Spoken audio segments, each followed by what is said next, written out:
BA first year के अंतर्गत अपना चल रहा था महावीर स्वामी की शिक्षाएं। महावीर स्वामी की शिक्षाओं के बारे में अपन ने 2 पर अध्ययन किया था। नंबर 1, ब्राह्मण धर्म की सर्वोच्चता। ब्राह्मण धर्म की सर्वोच्चता। दूसरा था अपना ईश्वर के अस्तित्व में, ईश्वर के अस्तित्व में विश्वास। ईश्वर के अस्तित्व में, ईश्वर के अस्तित्व में अविश्वास, अविश्वास। ईश्वर के अस्तित्व में अविश्वास। तीसरा है आत्मा के अस्तित्व में विश्वास। आत्मा के अस्तित्व में, आत्मा के अस्तित्व में विश्वास।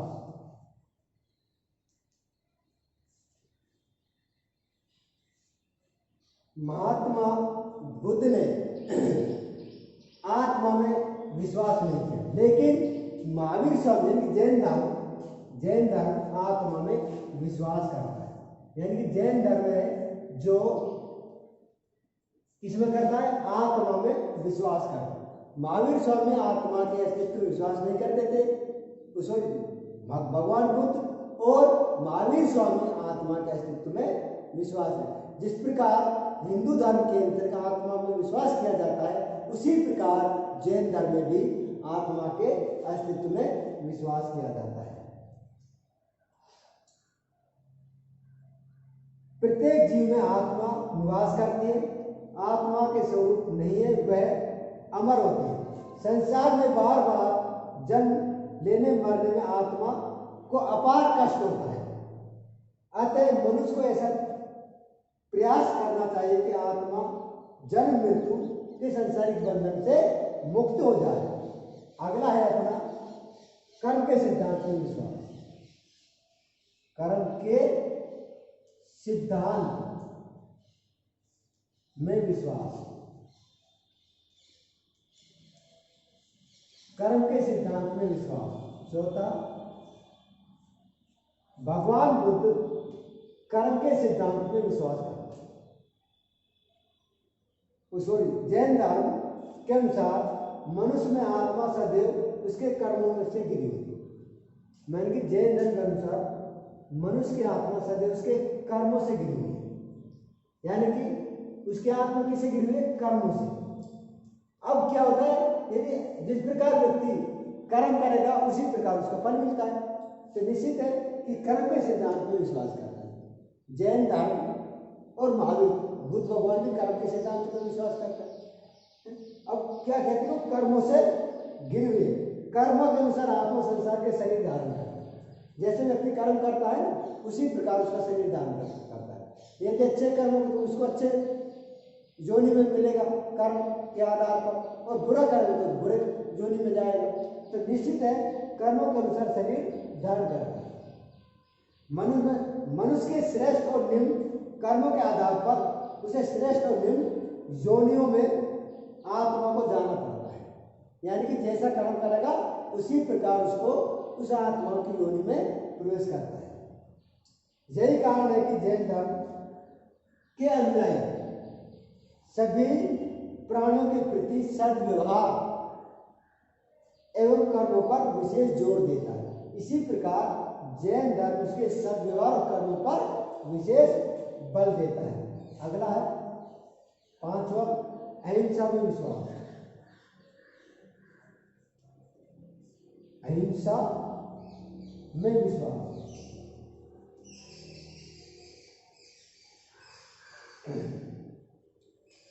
जैन धर्म का सर्वाधिक महत्वपूर्ण सिद्धांत अहिंसा है। इस धर्म के अनुयायी सदैव शिक्षा दी जाती है कि संसार के सभी प्राणियों में जीवन है तथा वह सब हमारे भांति कष्ट एवं पीड़ा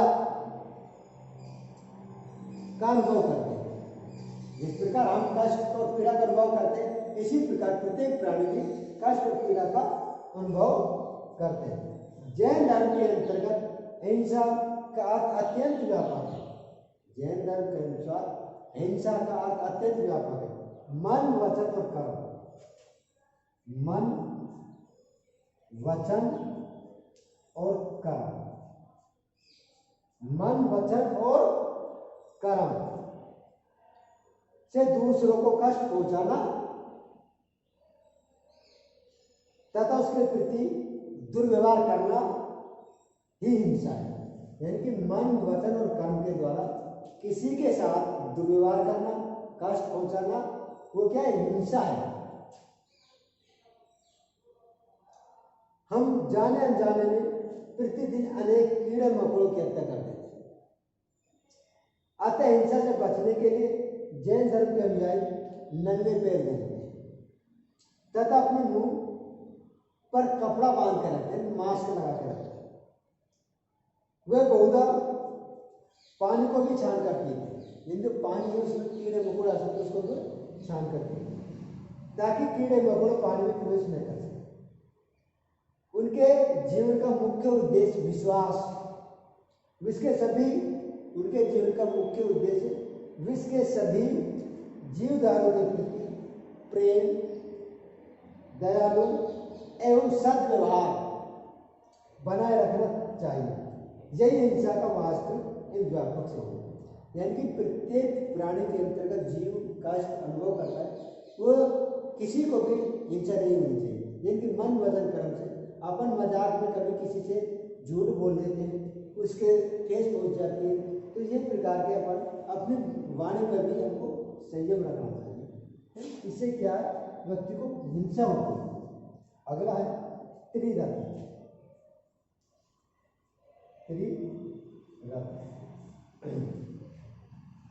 मनुष्य को बुरे कर्मों से बचने के लिए जैन धर्म के अंतर्गत त्रिरत्न विधान है।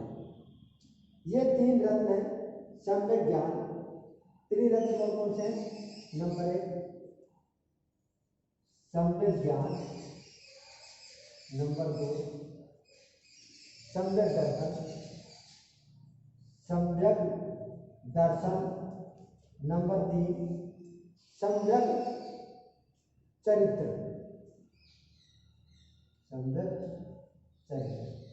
यानी कि इन तीनों सम्यक ज्ञान का उस ज्ञान को कहा गया जो तीर्थ कर उपदेश है। सम्यक ज्ञान उसको कहा गया जो तीर्थ का ज्ञान है। कौन देते हैं? तीर्थ का। जो तीर्थ का जो ज्ञान देते हैं वो सम्यक ज्ञान है। इसके बाद आता है तीर्थ कर्म पूर्ण विश्वास रखना। इस पर पूर्ण विश्वास रखना साम्यक दर्शन। तीर्थ कर्मों पर पूर्ण विश्वास रखना साम्यक दर्शन कहलाता है। और साम्यक चरित्र यानी मनुष्य को अपने मन, वचन एवं कार्य को पूर्ण नियंत्रण रखना चाहिए। मन, वचन और कार्य पर यानी कर्म पर पूर्ण नियंत्रण रखना चाहिए। तो इस प्रकार हम देखते हैं जो उसकी शिक्षाएं थी भगवान बुद्ध की, उसके अंतर्गत अगला पॉइंट है पंच महाव्रत। कौन सा है? पंच महाव्रत। पंच महाव्रत। अगला क्या है? पंच महाव्रत।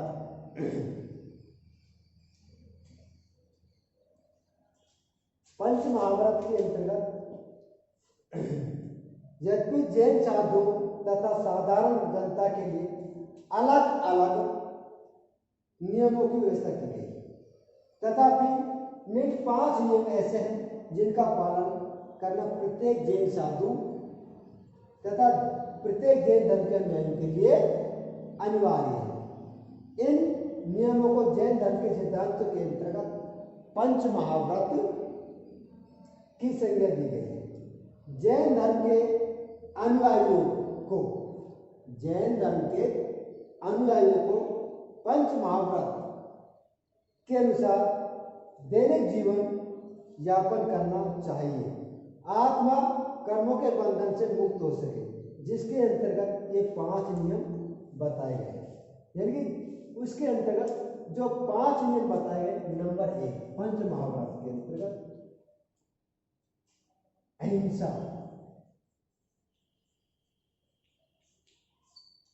अहिंसा में कहा गया, अहिंसा का अर्थ है कि किसी भी व्यक्ति को, अहिंसा का अर्थ है कि किसी भी व्यक्ति को, किसी भी व्यक्ति को मन वचन कर्म, किसी भी व्यक्ति को मन वचन और कर्म, किसी भी व्यक्ति को मन वचन और कर्म से किसी जीवधारी के प्रति हिंसक व्यवहार नहीं करना चाहिए। मन वचन कर्म के द्वारा किसी भी जीवधारी व्यक्ति की हिंसा नहीं करनी चाहिए। यह है अहिंसा। दूसरा है सत्य। दूसरा क्या है? सत्य। प्रत्येक व्यक्ति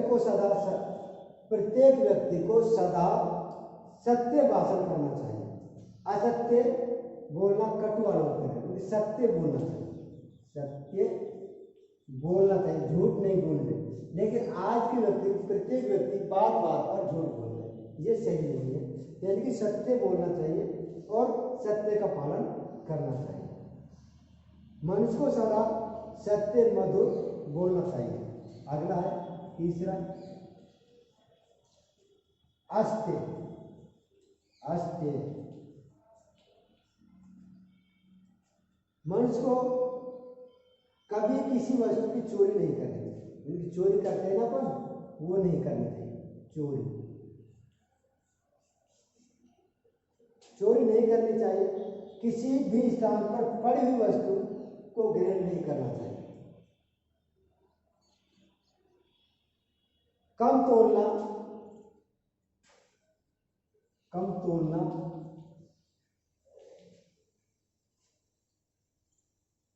कम तोलना, कम नापना, कम नापना, कम तोलना, कम नापना, मिलावट करना, कम तोलना, कम नापना, कम मिलावट करना आदि कार्य चोरी के समान है। आदि कार्य किसके समान है? चोरी के समान है। यदि कम तोलता है, कम नापता है, मिलावट करता है, ये सब कार्य चोरी के समान है। ये हम किसमें ले गए? अस्त्य में देख रहे हैं। अगला पॉइंट है अपना चौथा अप्रिग्रह। अप्रिग्रह संसारिक वस्तुओं और धन संग्रह के प्रति, संसारिक वस्तुओं और धन संग्रह के प्रति अधिक आसक्त न होना अप्रिग्रह कहलाता है। संसारिक वस्तु यानी कि अपन बहुत अच्छी अच्छी वस्तुओं को संग्रह करते हैं अपने ऐश और आराम के लिए, उसको नहीं करना चाहिए। संसारिक वस्तु और धन संग्रह के प्रति अधिक आसक्त न होना अप्रिग्रह। मनुष्य को चाहिए वो अपना आवश्यक वस्तुओं से अधिक धन संग्रह नहीं करें। अपनी आवश्यकता है उसी के अनुसार कार्य करना चाहिए। कई बार क्या होता है अपनी आवश्यकता तो कम की और अपन बहुत सारी चीजों को इकट्ठा कर लेते, वो नहीं होना चाहिए। मनुष्य को चाहिए कि वो अपने आप ऐसा करने से इंद्रियों को अधिक सुख मिलता है। यदि वो ज्यादा इकट्ठी करता है तो क्या होता है? ऐसा करने से इंद्रियों को अधिक सुख मिलता है, इंद्रियों को, और इंद्रियों का सुख मिलता है तो अपनी क्या आर्थिक प्रवृत्ति हो जाती है, और आर्थिक प्रवृत्ति के अनुसार व्यक्ति कार्य सही पर समय पर नहीं कर सकता। तथा मन संसारिक भोग विलास की ओर आकर्षित होता है, और मन क्या होता है? संसारिक भोग विलास की ओर आगे बढ़ना शुरू हो जाता है। अतः मोक्ष प्राप्ति करने के लिए,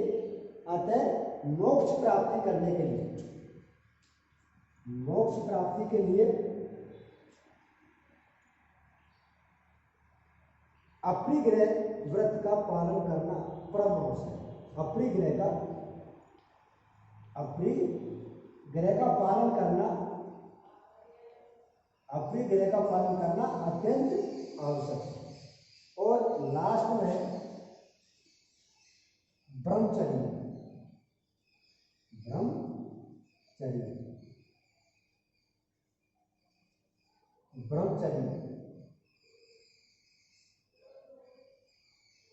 ब्रह्मचर्य का अर्थ आजीवन कौमार्य के करने से नहीं है। ब्रह्मचर्य का अर्थ आजीवन कौमार्य धारण करने से नहीं है। महावीर स्वामी ने ब्रह्मचर्य का अर्थ वासनाओं का परित्याग बताया। ब्रह्मचर्य का अर्थ वासनाओं का परित्याग है। वासनाओं का परित्याग यानी कि ऐसा जो वासनाएं होती है उसको उन्होंने ब्रह्मचर्य का आजीवन कौमार्य धारण करना। आजीवन कौमार्य धारण करना आजीवन आजीवन कौमार्य धारण करना।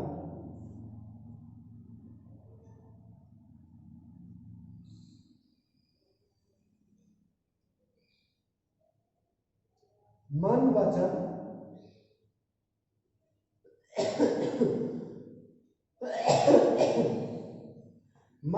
तथा कर्म द्वारा इंद्रियों पर नियंत्रण रखना।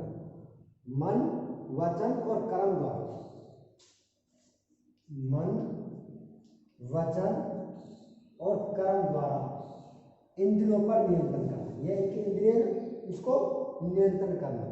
समस्त वासनाओं का दमन करना। समस्त वासना जितनी वासना होती उनका दमन करना ही ब्रह्मचर्य है। प्रत्येक प्राणी को इस व्रत का पालन करना अत्यंत आवश्यक है। अगला है अपना 8वां नारी उद्धार। नारी उद्धार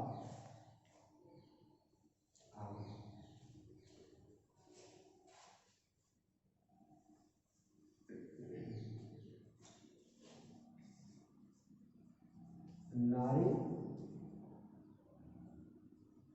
उद्धार हिंदू धर्म के अंतर्गत स्त्रियों को मोक्ष का अधिकार प्राप्त नहीं। हिंदू धर्म के अंतर्गत स्त्रियों को मोक्ष प्राप्ति का अधिकार नहीं था, लेकिन जैन धर्म के अंतर्गत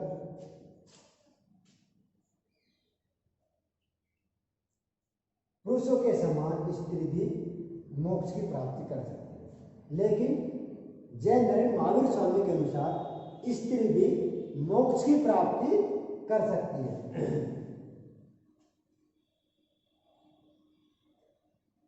उनके पूर्ववर्ती तीर्थकर पार्श्वनाथ का भी यही विचार है। उनसे पूर्व तीर्थकर थे पार्श्वनाथ, उनका भी यही विचार था कि स्त्री मोक्ष की प्राप्ति कर सकती है। महावीर स्वामी का भी यही विचार है कि स्त्री मोक्ष की प्राप्ति कर सकती है। महावीर स्वामी पुरुषों के बराबर स्त्रियों को सम्मान दिया।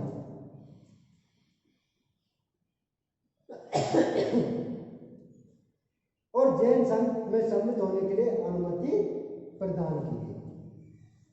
अगला है 9वां शायदवाद। क्या है शायदवाद? महावीर स्वामी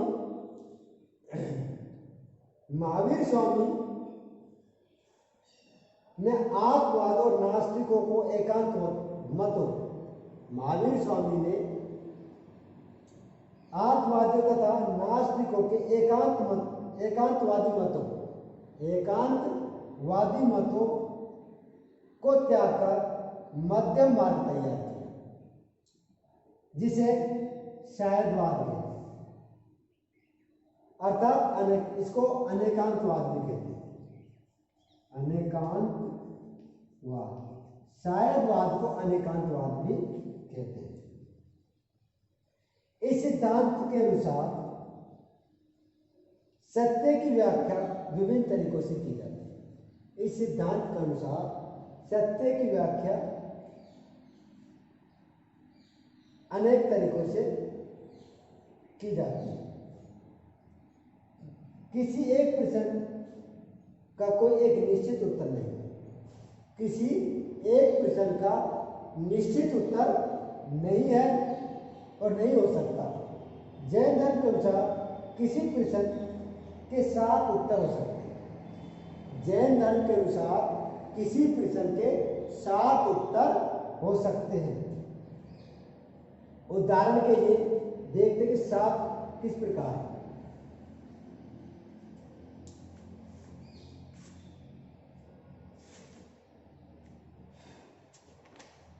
जैसे नंबर 1 है, नंबर 2 नहीं है, दूसरा कहता नहीं है। अगला है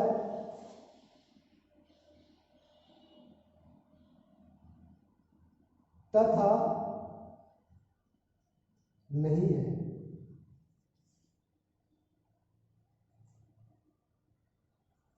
तथा नहीं है। चौथा कहता है अज्ञात है। अज्ञात है। 5वां कहता है किंतु अज्ञात है किंतु अज्ञात है।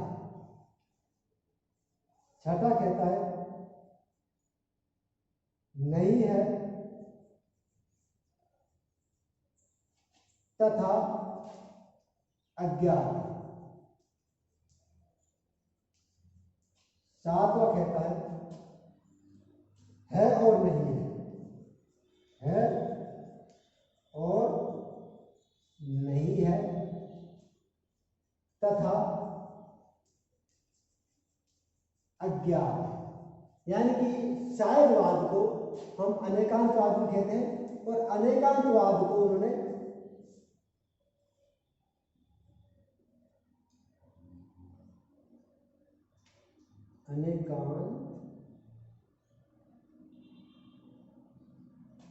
अनेकांतवाद।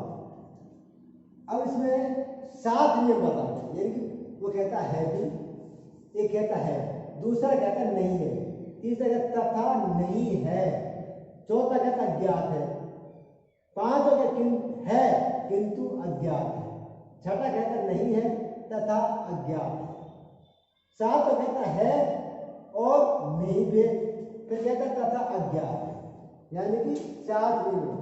वो कहता शायद है, फिर कहता शायद है और नहीं है, तीसरा कहता शायद है और नहीं है, शायद कहा नहीं जा सकता, शायद है किंतु कहा नहीं जा सकता, शायद नहीं है और कहा नहीं जा सकता, शायद है नहीं है और कहा भी नहीं जा सकता। इससे शब्द बंगे ज्ञान, यानी कि शब्द बंगे ज्ञान अथवा अनेकांतवाद कहते हैं। यानी कि इससे अगला जो टॉपिक है ज्ञान के सिद्धांत। 10वां क्या है? ज्ञान के सिद्धांत। ज्ञान के सिद्धांत। जैन धर्म के अनुसार 5 प्रकार का होता है। जैन धर्म के अनुसार ज्ञान 5 प्रकार का होता है। मनुष्य की मुक्ति प्राप्त करने के लिए 5 ज्ञान आवश्यक है। और 5 ज्ञान कौन कौन से हैं? नंबर 1 मति ज्ञान। मति ज्ञान। नंबर 2 श्रुति ज्ञान। एक मति ज्ञान, दूसरा श्रुति ज्ञान, तीसरा है अवधि ज्ञान। अवधि ज्ञान। चौथा है मन प्राय ज्ञान। मन प्राय ज्ञान। 5वां है केवल्य ज्ञान, केवल्य ज्ञान। छठा है वो पांच प्रकार का जो ज्ञान बताए थे, वो मति ज्ञान, श्रुति ज्ञान, अवधि ज्ञान, मन परायण और केवल्य ज्ञान, यानी उन्होंने 5 प्रकार का में ज्ञान बताया। यानी कि अब अपना जैन धर्म का एक आध जो टॉपिक है वो अगली वीडियो के अंतर्गत करवा देंगे।